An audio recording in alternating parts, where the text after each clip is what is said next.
So far we have been able to solve mostly every shot that we have been tracking, but there are certain kind of shots that are impossible to solve. And this is one of these shots. So you just have a panning motion, so that means that there is no parallax, no perspective shift, but just a panning from left to right, up and down, without really a movement. And that is something that is very hard or impossible to solve. In some other applications you have a so-called tripod mode or nodal pan mode, where you can tell the software that you didn't have any movement, but the camera has just been panning. And in that case, there might be a way to solve that. In Blender we don't have a tripod mode yet. But even if there would be a tripod mode, then there are certain kind of shots where even that would not help. And that is, for example, the case here, where the camera has not been really standing on a tripod, so that the movement really was from a nodal point, but where you have a kind of a mix between a very slight movement, but also just panning around from left to right. And that is something that is really hard to track. And I want to show you how impossible that is by just tracking the first 200 frames, because in the end there are some frames that might help with this movement. But first I want to just track from frame 1 to frame 223 or 24. So back in Blender, let's go to the movie clip editor, then click on open, then go to the folder with your footage, to camera tracking, and then to the pan folder, and then open up this shot. This shot is not full HD, this is just 720p, so 1280 to 720. So first let's set the end frame to 223.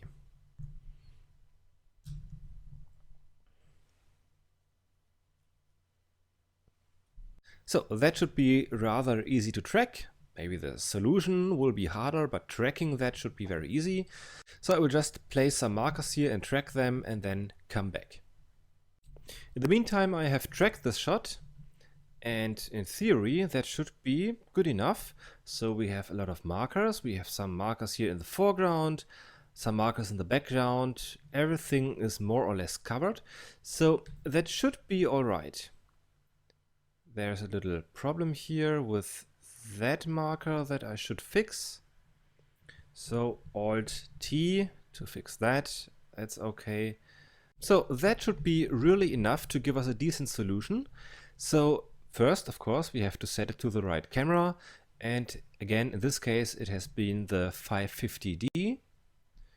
And I guess that the focal length was something like 20 millimeters. I'm not sure, but something around that. Then we can collapse that. Also the keyframes, like maybe set it to, I don't know, 44, or maybe let's make it 30 and 80, or 20 and 80. I don't know. So 20 and 80. So there should be enough perspective. At least it looks like that.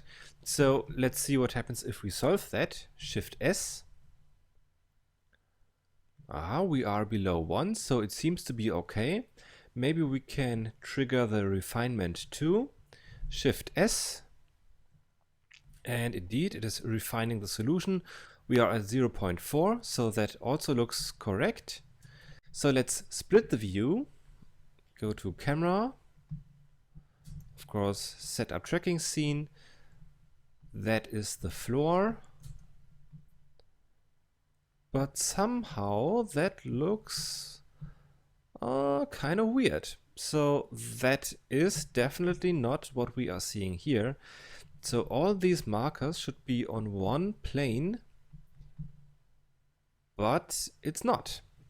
So if you look through that, then this is definitely not the floor, and these should be like rectangular to the floor, but apparently they are not. So that is totally incorrect. And that is simply because we don't have any decent perspective information in this shot. But also it's not really a nodal pan where you would say, like, maybe I can demonstrate that. So in theory, a tripod shot or a nodal pan would look like that. So you have the camera and just rotate around the z-axis, for example, or just rotate like that.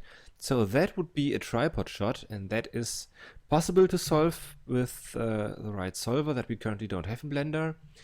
So basically the camera would just rotate but would not move at all. But this camera is, if you enable the camera path, here in the sidebar, you can go to motion tracking and then enable show camera path. So we do in fact have a motion, and it's kind of jittery. So if you look at that, that doesn't look right at all. So that doesn't work. So if you want to shoot something like that, where you just pan around without really moving, then you can do something to help the solution in the end, and that is to just shoot some additional frames where you move the camera. And that is what I've done here. So if I extend this from frame 223 to next frame, then maybe I go full screen here. Then you can see that I have to extend that here. That I have some extra frames where I've been moving around, and by using these frames we can provide Blender the perspective that the solver needs to calculate the movement and the perspective. So the way I did it was to have my normal shot. This is getting a little bit annoying. So let me first put the end frame here. So E for end frame. All right. So the way I did it was to just have my normal shot. And after that, with the same camera, with the same focal length, that is very important. So with the exact same settings, I went and moved and took some single pictures. And after that, I combined them with this shot. And you can do that with a Blender sequencer, for example.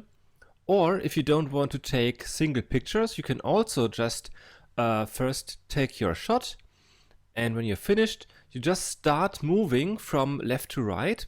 Doesn't have to be long, just a few frames, so that you have some very distinct perspective shift.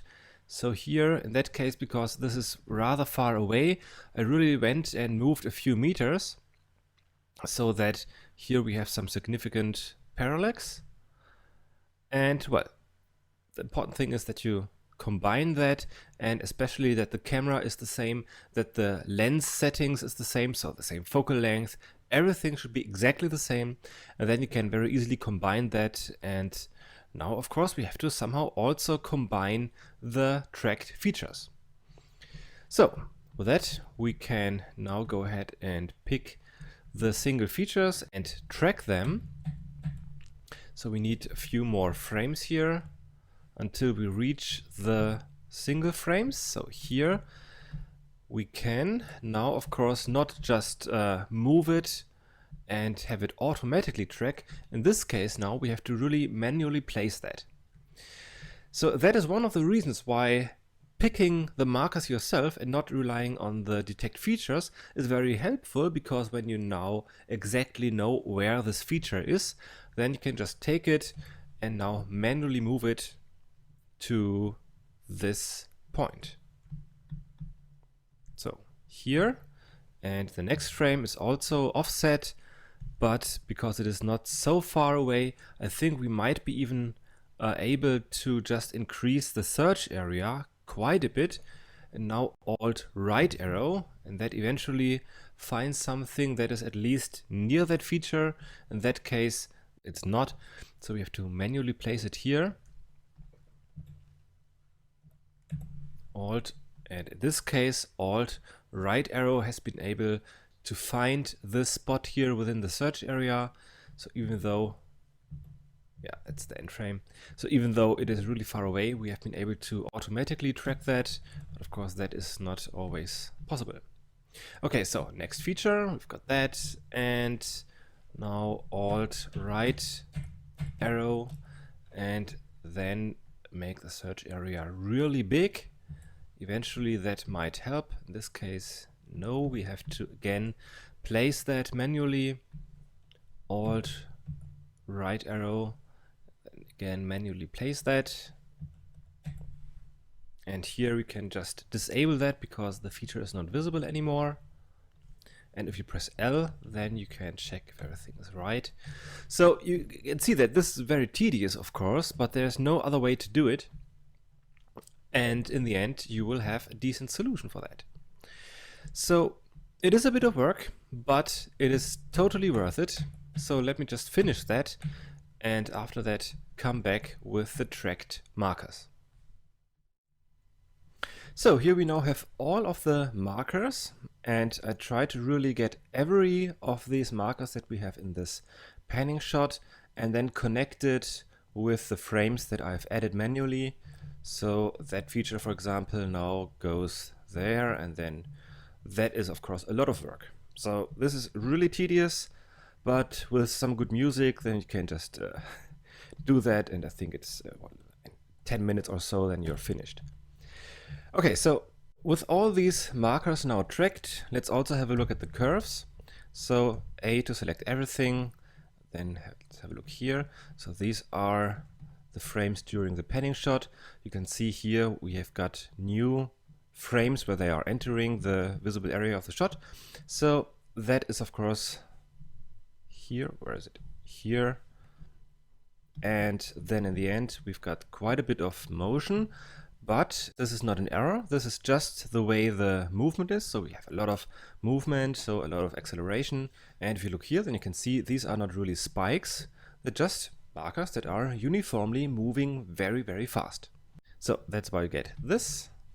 We also just select this one and then Alt T, because that works since a few days, which is awesome. So yeah, now it's time to solve that. And to do that, of course, first, maybe let me hit Alt S to hide the search areas. So first, of course, we have to adjust the keyframes, because currently these are still set to 20 and 80.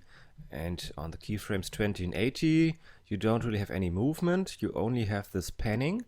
So let's set the keyframes to these two frames. So that is 226 and 227. So go here, 226, 227, and without adjusting these values, I just hit Shift S, because you remember these have been the values that we have calculated during the panning shot, and they cannot be right, because I know that my lens cannot go to 16. This is rather something around 20 millimeters or so. So Shift S. And we are at 0.6. It's quite promising. Also, the focal length now matches way better than before.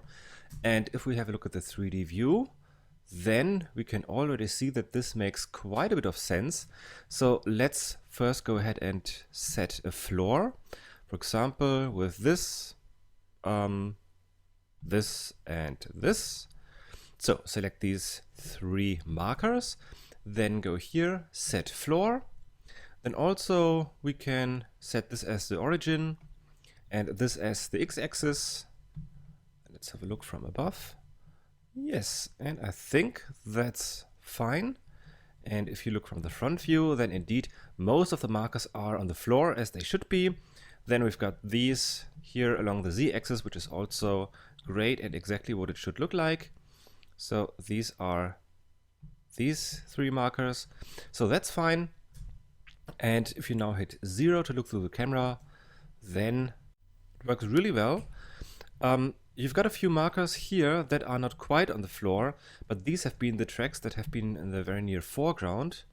And I think they have not even been visible during our perspective frames. So that are these three markers. And it's not a big problem if these are not 100% correct. So as long as the general camera movement is okay, you can live with that, I guess.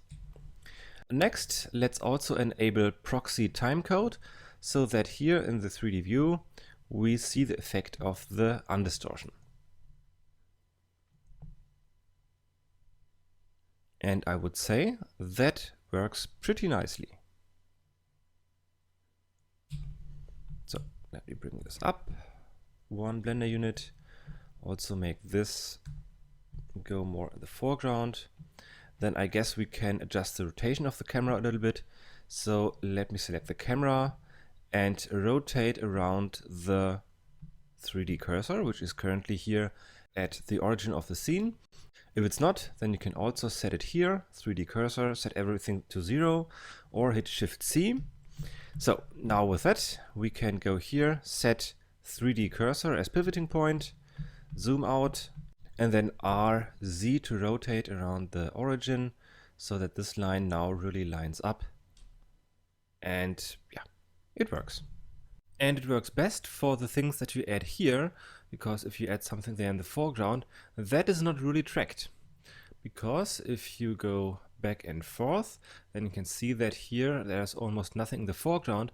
So if I now bring this cube in the foreground, like so, then this will be not as stable as something that is here in the background. So if I zoom in here, then maybe you can see that there is in fact a little bit of jittering. So that is not ideal to put something in the foreground. But if this cube is more in the background, like here where you have all these markers, then this cube will be much more stable, because that's where you have your stable markers. But, well, you can see that with this technique of adding additional frames, or like helper frames, you can really save a shot that would otherwise be impossible to solve. Let's have a look at the camera path. So here, if I zoom in, then you can see the very, very tiny movement of the camera. So it is in fact a little bit jittery. And also, even if we would smooth the jittering, then we still would have a little bit of movement. So it's not really a nodal pan. There is in fact some movement. So here you can see how I have been holding the camera in my hand and moving it around. So it definitely has not been a tripod shot or a nodal pan. It was a free pan. And free pans, when you hold the camera in your hands, is always something that is very hard to solve unless you have some helper frames. And even if you are not panning or rotating or doing a tripod shot, then it can still be helpful to provide a little bit more perspective. So if you shoot something, maybe I can just move the camera manually, or maybe use another one. So if you shoot something, then you can just do your normal camera movement. If you are holding the camera in your hands, or if you are doing a Steadicam shot, then if it's possible, and if you are on set, and if you are the one who is shooting, then it's of course easy to do that for you. So then you can just film and do your camera movement. And when you are finished with filming, maybe, if it is possible for you, just keep on filming and walk around the set. Keep on walking and give a little bit more perspective. That can help you to really nail down the camera movement that you want to have in your shot. So if your shot just consists of a very gentle movement or even panning, something like this, then it can help to just before or after that, just give it a little bit more perspective and movement.